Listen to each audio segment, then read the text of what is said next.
Hi, this is Biba Obibia Akwaba. I had it later than hot is and the Bramo. And so we can subscribe. We are. What say over subscribe to the channel. You'll be answer over click the subscribe button. Now, barely notification. We have a video for phobia by uploading. When the first person I will sub the car a video. I feel we are now like video. Give us a thumbs up. Now, fee. Share my offer for us now. When you be here, and I will and summer and coso air walk down and be one. I feel you share a year and summer about the toy you also. Yes, I report here about to it is something here. Yaria, a baby, I say, no, a man for Fahudi, ye papa. I know Kahubina, Kufia Asante Bediatuo. Ada nipa. Ete say wakone krechi for a couple of hours na akoye say ubia ni age say Kofi Asante ewu afei after a while na nipa sa ani asa ba won ho so say enti akoye ewu afa ne ho adi na ase uko social media ayi obia ya se akwai pa we wu afa ne ho adi ti enya na antwe na boso. And these are the signals as a result of a neoma a course so wabra covid abe wiase asebi obia epe sebi imperiasa homie ene enkwa echira kwan ahwehwe MPP. And penny coming events cast their shadows. Oh, say, and one what they are, and one what they are. Brandon, as an American say, Nipa, said you, what they to trust them for abonting a befieno. What about your man? I said, or the chrono parties can wear here. What kind of hint to report? Parties go. MPC car, I say, what person your MP no? Kwaje bankers draft. Nefabra or yes, he cannot continue UK could dis cano. No, the party need you loan. No, the party Akwaji loan, no, ni Ken Ofori Atta way, no more the Akwaji loan or prudential. Party officer President Ofori Atta yen. Ne bad ready na party office ne wo. Na wa peja party office no dia kosia wo wa agi loan a discano. Sika bien we so Akufo Addo di say cocaine ni abra bo pepe. No scatter leadership. Until you can imagine, say, Sabrano, no apam, many of folk to me, Yajma, no apam, no, when they come read upon to me, Yajma, when they Sammy crab to me, Yajma, and that is all that he was doing. And he was backed by stupid fools. In Pennyfo, CK tell them, it's who said that CK tell them, who ye, ye, unim, a friend of how went, Motian from Marco, kick can a canopy in to buye. Oh, Google our internet lesson. A bubu konani na pam, a bubu tent no. E ka se ka efe funada kanako. Ne boni nti na ne boni so aketua na yase na ne tent bubugu sa. Hwe papa yi osofo Asante ntwi. Ono so sa o na yase the same as Akufo Addo Nyankopon eduabo na ode abo no. Ono so na yase sa. Oh, so the bonini free opposition and abemu. And now look at the leadership. How does Akpeno or Afenyo or how does he qualify to be the leader of MPP in parliament? How does he qualify? Again, na omujina so edi susu ye edi ye ntoto ho say akwawe wo leadership scale obetimi dia DMPP for any mo mrahye bedwam. Aside from that, see the leadership crisis aba eye MPP mu no efri ho any government nim free wa. Let's centralize this whole thing around why we have a very just say, I don't want to use an expression that will look, but I mean, I'm just being descriptive. Because how does Tokonu qualify to even be in the Supreme Court? How does she? How does any one of the 5 on the list, Aumudi Asemno, qualify to be there? How does any one of them, just one, tell me how any one of them qualifies? To the extent that, Nanama, if you put this search in Google, Akwala Ketwakra will read to you, say, stay of execution. It has only one meaning in law. But just because Akufo Addo has always looked for Adia Bruni friend or yes men to mean say or peubia and yes why do you bill but obia mekasa obey yes sir. Met me manipulate you, met me control, met me yell koliko, met me yell puppet, now met me play puppetry with. And Akufo Addo is a puppeteer. Every time he makes sure say obe look out for nipa obe timia control omo. Anu ntina went to me afoko anya adwuma no. Because say be afoko wa bo ne bra. Say odisika to prada papa bi. Wa bo bra. Okotra UK ni wa fa akwa ye wi ni cocaine ni jimi. Anu wa bo ne bra papa bi. Anu ntia na Sabi, we can piski yesi we ya say nya kwasha na betime sisa can piski no. Obo ne bra. Enya ni say kamo ba mu a ene holiday in matter ye friend is saying kamo kwa koto ye friend is saying la hotels in Siena abai hotels ni nyina la pam akwaya odi animu na we no no kapra odi koto sa hotel no. Akufo Addo mu na di na nim. Brian Champon Akufo Addo no na di wono adi animu say wo mayen yusu na yemfa na sa hotel na esi wono on say eduru Easter bia na odi amika na okọ sa hotel ni eyo mo dia ya family ni business and omo di na di animu. Look, do you know how much it costs to build that thing? Brian Chapo, does he have that money? Obia onu otwitwi kukomu American Air Force obia de wanya seska no obi be ka say na yesi pay slip ne wan sasika ni nyina opa 100 years bom. It cannot build that thing. It's not true. They have stolen this taxpayers money, no. Now Nanama, if you want to analyze it properly, Shesika Akufo Addo ageno as Bosia keke, just Bosia keke. Look at how much money a car near dear. Ne 120.2 billion mebwa. As at the time I John Mahamadu Bawumia akonyaso. Onu kwa ne Bosia na ewo me 54 billion. Now Busa say ene sa 761 billion no e kana ye de no. What 120 na efrimu a ebeka sen. Enye 640. Sa 640 billion no se sa sika no ye de aye Ghana ha adwuma donyamika Ghana che Dubai. That is why I always am emphatic to tell you say they cannot even account for 10% of that money because that 10% of that money no is just about 64 billion. 64 billion in this economy no. And dollar and 16. Yeni Ghana anu na John Mahama okoji euro bond on this tekpe. They just took about $640 million equivalent in euros. Mebwa. That euro bond no mokoje ye no. Eba ma dollar any CD no. Na fe CD na nya hoden. Mebwa. So if you have borrowed up to this amount and still the dollar is beating the city to pop to the extent say and then you need about 16.7 to 17 cedis to get a dollar.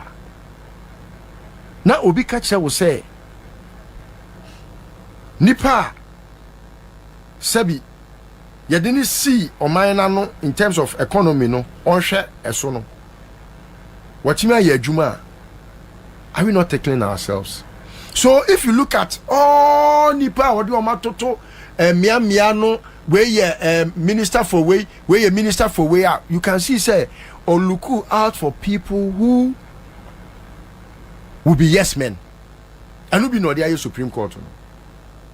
Because if you look at Obi to say Jimmy Foya or Attorney General friend saying case what UK Akufo Addo nua bomti Akufo Addo ene ne yire no yere mo amankwa nua ba eja amankwa North Kaneshi Mr. Amankwa so wo ye Amankwa Foundation bi wo papa no sa papa no ne ba ni remo amankwa ne ba remo amankwa ni nua ba na bomti Akufo Addo ware no eno ena ma unsa remo ya madamfo a se bi o enya se madamfo se bi ni na koton cocaine there bi but yes hello now sa maame no akwaje demion sika so obema na asase wan va asase ama no sika ama ena ode wako police station yes ye ba be chew ena perform akotena se enu nti no Akufo Addo be ye president yi owo IPP contract musi etwam ena kofa sa judgment debt ni ba you know enu ani o asem ne tenten ntieti ani eya na mafaya na ebusuafo no masheda. No, Damion is not like that. I mean, if you know Damion, you don't even think say masheda kwekọ muti abon na. So Akufo Addo has always looked out for yes men. Nipa omo emphasis so a obetimi control omo. Na kanya sa ka wo de papa panin toto te say kwesi ani yeboa. Afa no okotu Black Law Dictionary. Wabra ye was statute wo why was say wo kan. And Akufo Addo ye mampani ubusa say abasan na Akufo Addo nya ye odidi mampani a yenim. Supreme Court couldn't tell us. Supreme Court could not even let the one that steered the affairs of the election answer the questions, even when of course onu kwesi ani yebo a onim say onu krampo no or answerable to the people of this country. And they let her off the hook. Entino enuna tokonu any the very 5 odd ones are omo 4 odd ones omo kan ho a omo koye sa ruling no omo timi admit ade a omo kro omo ni jurisdiction ye any question ko omo di ho ye friend is saying asem kra say stay of execution ya ede ya bedru baby ya dri now why stay of execution wa bring any question stay of execution we say speaker emanin 3 minutes mate ema speaker mpamomo speaker o si mate enti me so no me bae no as a speaker no me woni pa kakra bi na wo mra se bedwa mintimi nya business BMT ese no obian kofie yapon ni nua ni kofie afa wo say o impede the process of government business wo nim nyansa aden na wo free parliament wo nim say government business or aden na free parliament aden na wo free parliament. Oh, and you know, everything is just about leadership. Oh, say, o Kennedy for nim nyansa. I had to say, why do you need adwuma no? O body ni be bre. So adwene ni adwuma, body ni be bre. There be a body ni sofa. Because adwene no na ma body no, or ya there. It is a tool. Oh, say wuni ade ade jeke car, any wheel spine and bibia uni bia o tai joa na se bia bibia wom na ebia e wo se wutukoya. How do you do that? But because broni ehu nyansa se e wo se ye bibia ebetimi apagya car no na yenya bibia ebetimi atutu wheel nuts no na yetimi ayi tai na frimu nti no ama bibia ye easy. Ete se wa adwene pepepe da bia uhu NAPO bia te se microphone si animu hai e ma ye kasa duru akire because broni ye ne se na ebe ya ebe ma woni aduru akire nya sanka we this enke kogina mountain be so na ye tie Akufo Addo wabon o onim hwansan o Bawumia bon o onim nyansan o eke be wie ne ye ne kra eden asi. But when the microphone is aiding you sana adwene ne so tie se wa adwene ne boawo e ma uhu nyansan o ye bibia wo ye no abasahare so uye bibia no chese wo mre na waye bibi but say adwene ne nya adwuma body ne bre eno na say wu kofie say speaker say wa call it house no senedan enya sa kopem da akomatoye mo beba meboa so ono so lawyers akofale oh dabi o file ne de obetima file o you cannot compel the speaker enya ni yebo na rule say ejemensa wontimi ntwene ma magina edaka mu no na speaker na wetima twe no oba jimi make us obi ajimi and that is what I mean it in the case is dua Jomo yano will not yield any resource senkomu nim nyansa sebi empanifo se anofom brejo e ma abato kasade muru nyansa etina me bia me de Proverbs chapter 6 verse 6 okwadwofo ko ntati anchen hwe emu ewo wiase nyina de wo sopa ye betimi ya kai se osopa ya abo ntati na kanyankopon nim se osono nim nyansa ko beka se okwadwofo ko osono nchen onim se osono wagimi osono ya abo a wabodam agimi ya ni nyansa e wo fom papa enu ti na oka kire osono se osono gimi fuoi ko ntati anchen ko sua na kwan ne hunu nyansa nti osono gimi fuo MPP osono gimi fuo mun kontatia entatia mahama nchen mun kontatia esiedu nketia de sentatia pa mun ko entatia nchen general mosquito on ne swa mun ko ne nchen na mun ko sua na kwan na mun hu nyansa omu na yesa constitution ya yeken Listo midasi constitution ya yeken wasemi NDC for na yeye esiedu nketia di mutintimai the consultative assembly a ma constitution we by into being no omo na yeye enti metimi ehunu nyansa chan wono a wotro ne constitution ka obehia ni bia na the first time meti no was station bi so say MPP for one of their deputy communication officers no or express e say Mahamadu ama enioma yi no port no kra ne bo ayeden unim de omo ascribe the we need to omo se Mahama akwakoje bosia de abesi port nti onuama ba port ana afi no e wo se ye de bosia na ye kutua no e ka wo duty ho oh yes oh me the video ni be say I don't just want to why the cancer no I don't want to glorify adia bronyes nana mpaboa si omo asema akon se omo se Mahama MPS no airport ni ama MPS yes I don't think it's MPS no phone na ma aboa ya di ti se wo hwe adwini we da ni patrim na ye kan Ghana for you see 32 million na okan ho a na sebi enchire die ntia obi ejina Canadian ye friend say visa ayifo ne wo se okwa akope visa because ye kan ne ka moa ho na se wa free mu a echire bi ye be sa ka so ya aboa we mu nyina ye nipa a ye kan ye ani aka ye population census a ya kan ye ne ya kan ono so aka ye ho na sebi se me krama kra ya kan no ne yakokan abronya enye ya. So these are things that when you hear, it gives you a certain energy. Be say, I was here to make corny a GMI because Sebi or minor akodi and a pabon for being said. Now to the substantive question. Kanama, I've said you didn't come for a very long while. Now acquire a semwa acquire bese paniko nyina habanya e wosi etasina na abanya asafo die di kan a e wosi nyina ehu ni say un say broni ka bibi say before an immediate cause there was a remote cause meboa brama amane ama sebi previous bibi anko ka papa enye twere de eno na ABA say ni wa ha anko beka say if nothing touches the palm nut tree, it doesn't rattle. Tibebia ebi will be a mechiane papa we. Now, obi we busa said the nebai.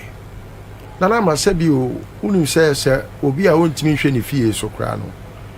E den say Nyankopon be man akonya say obehwe na safo so.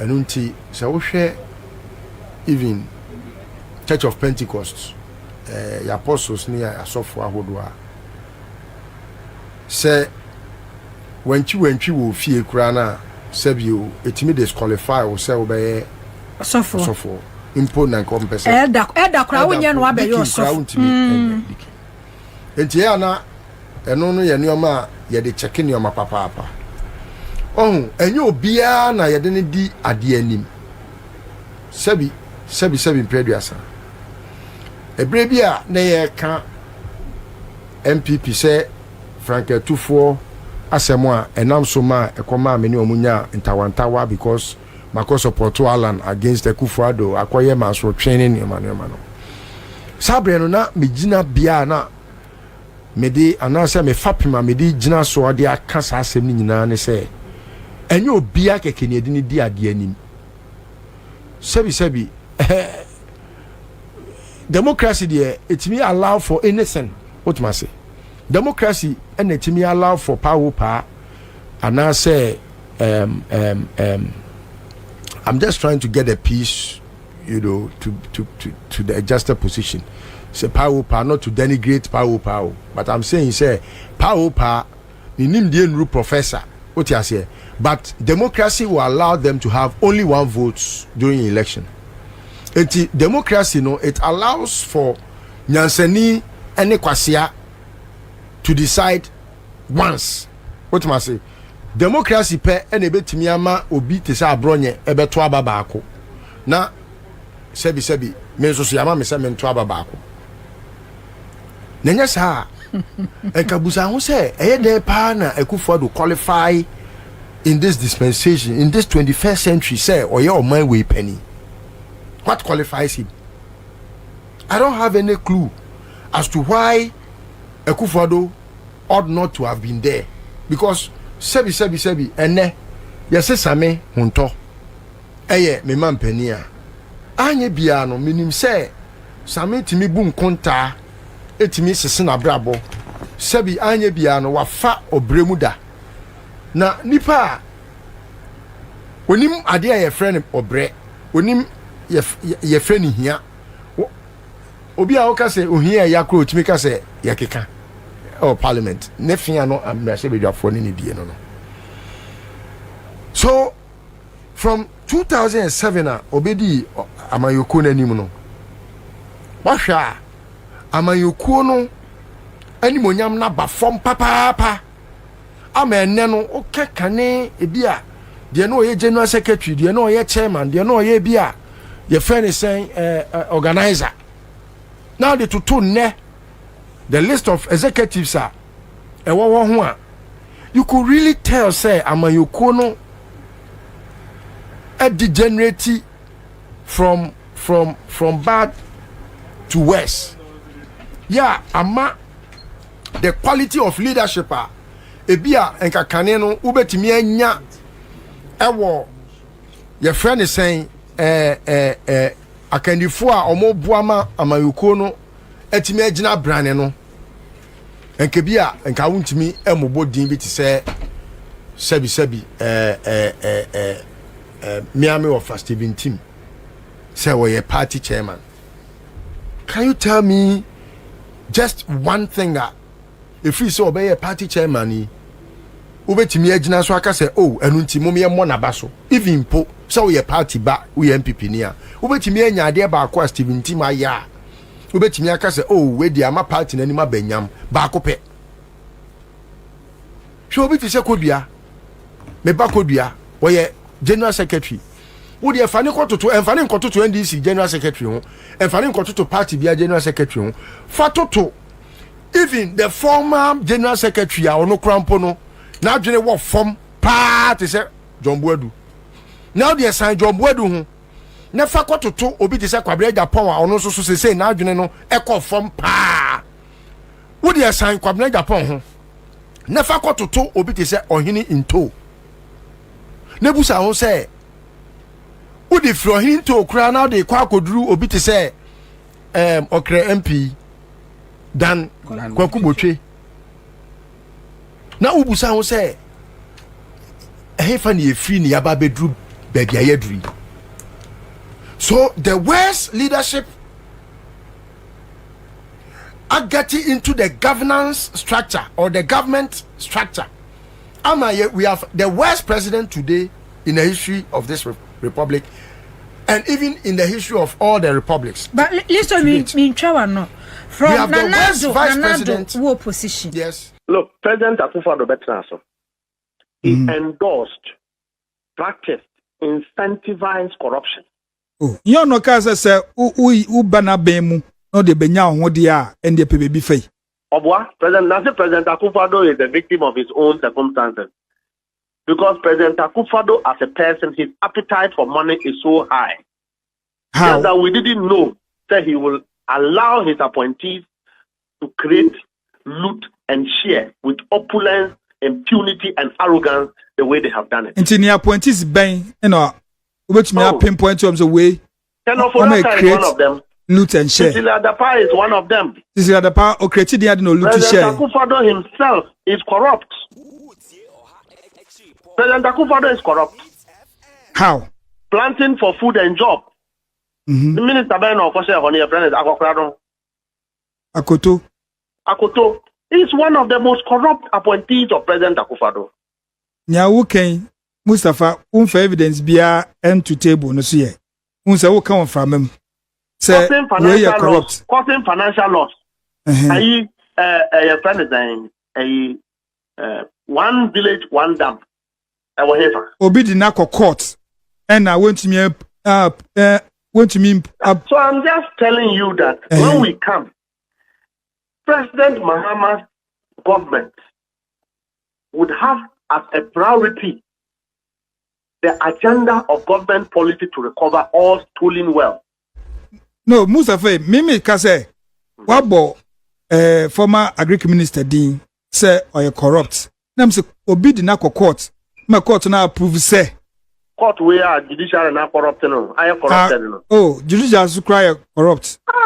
Now we will be out of court. Judiciary way. Look, justice is sold under President Akufo Addo said a tongue cut here. Mustafa, we will cancel. The judges at the judiciary today, me, if you steal anything from me, I will either forgive you or I'll deal with you in my own right. I won't take you to court because I don't believe that the judges at the judiciary today can give justice. Justice that is not politically induced. Justice that is not sold. I don't believe it. Yeah, judges ya netina atu force ya asem so and the mu hail you mu.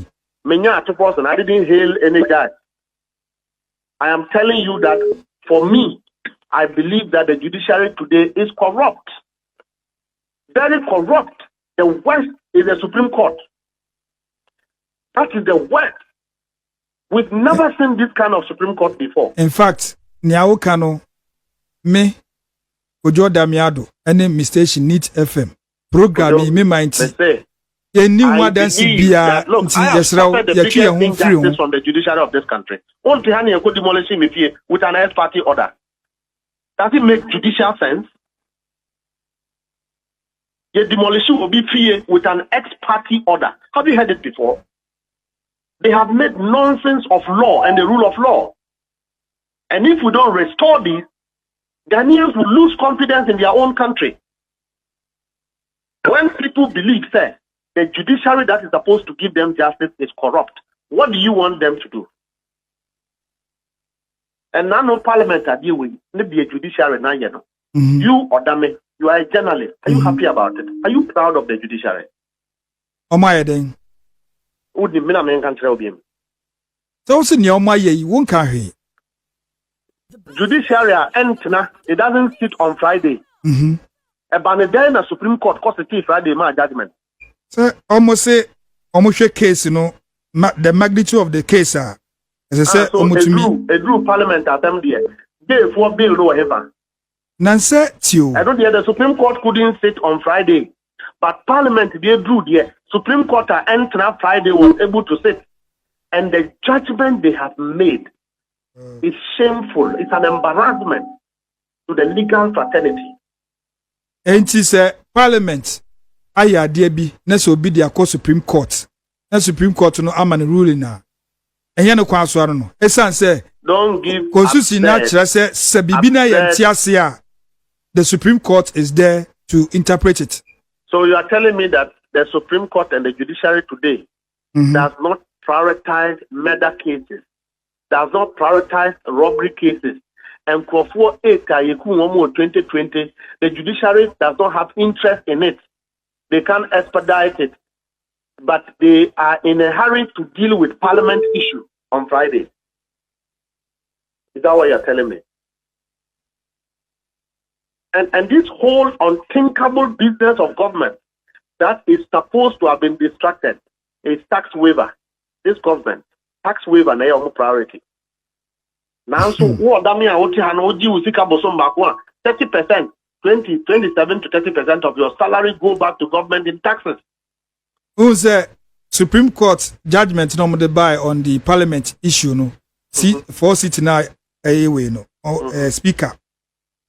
A ruling said or declare not vacant. No, what kind paragraphs in Libya was started free by courts? So paragraph 1, 2, 3, 4, the fourth paragraph. I say we appreciate the agency and special circumstances presented to support the filing of this application. The agency, the fifth paragraph, also the agency and special circumstances lie in the effect of the impugned ruling, which include and no list. Just a almost circumstances wa some no one no man tenase sa Friday no man for rule number a bit me chaos about my num and no was the reason here omotenase no more ruling by but the name of the game is evidence. So also obi kumobi obi ayo obi gay issue ya what you say I don't know say when President Akufo Addo was leading malicious campaign against His Excellency John Dramani Mahama, did he bring evidence? Gay as who can say omo pass and as omo really honor who would die. They say what you say and I say on my name and Kwaku Annan 2020 election. Their life doesn't matter to the judiciary. Oh, why not? It matters. Yes. So the judiciary doesn't prioritize issues that do not have political weight.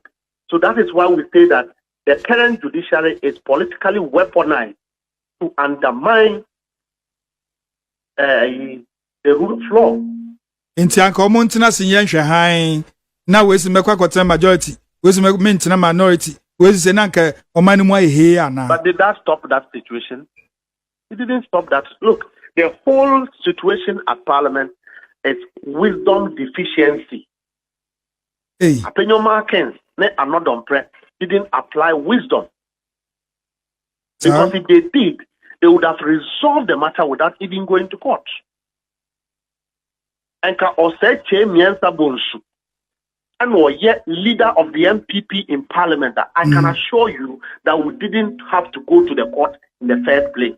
Yo, Tipo, we need and someone about it. Yep, so because GCB so and our hello. So we now subscribe. Yeah, Omudia say over subscribe to the channel. Sanse Hadia later than hot news and qua Aremeyaw Bremo.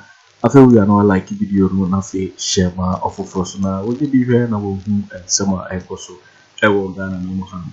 Also between otchere what in fire and some way now. I will comment boxing. In my next video. Thanks for watching. Like and share the video. You can also drop your comment. Please don't forget to subscribe.